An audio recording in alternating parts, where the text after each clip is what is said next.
Data center is complex, or AI, or that, and together with data center is a very complex matter. The industry has to make an effort, I would say, to educate all this environment. Due to where data center industry and AI is coming, I would say the US especially, the perception of the local authority, especially in Europe, I would say, is not that good. The industry must, make an effort to educate and to work closely with politicians and to make their project understandable by the local authority. So the industry, and especially data centers, have a lot of benefits to the community.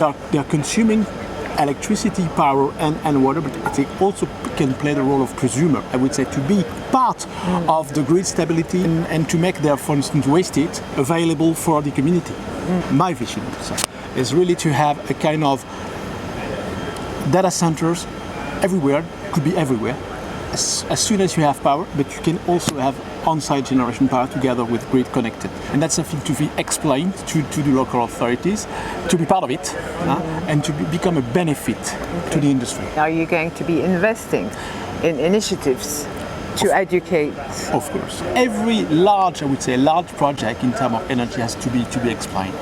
In every country, you have different kind of regulation or political challenges.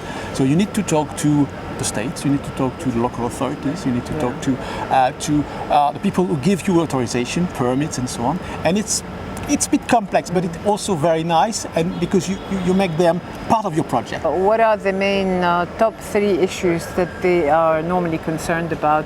Water consumption, for instance, is a correct issue.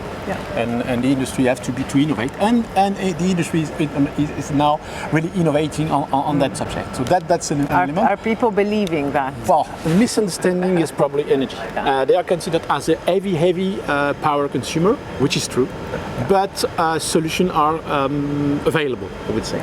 It's a question of innovation and cooperation. The power mix in France, 70% is nuclear. So I mean, when you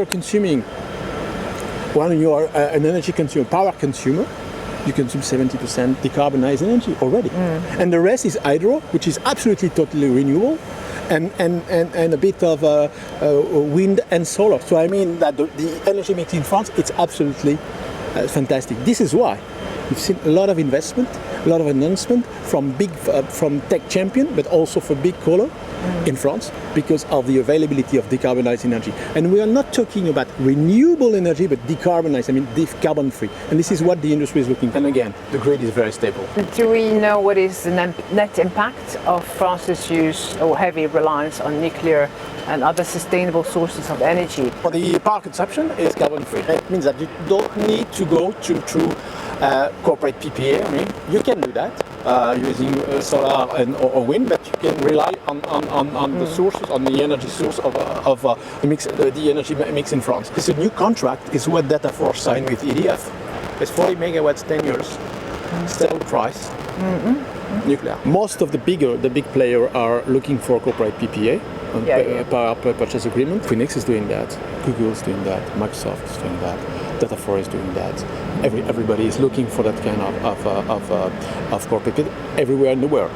Now, the specificity of France is that thanks to nuclear power, they can reach their, I would say, carbon-free target using the French energy. That's great. Well, thank you very much for these insights, Eric.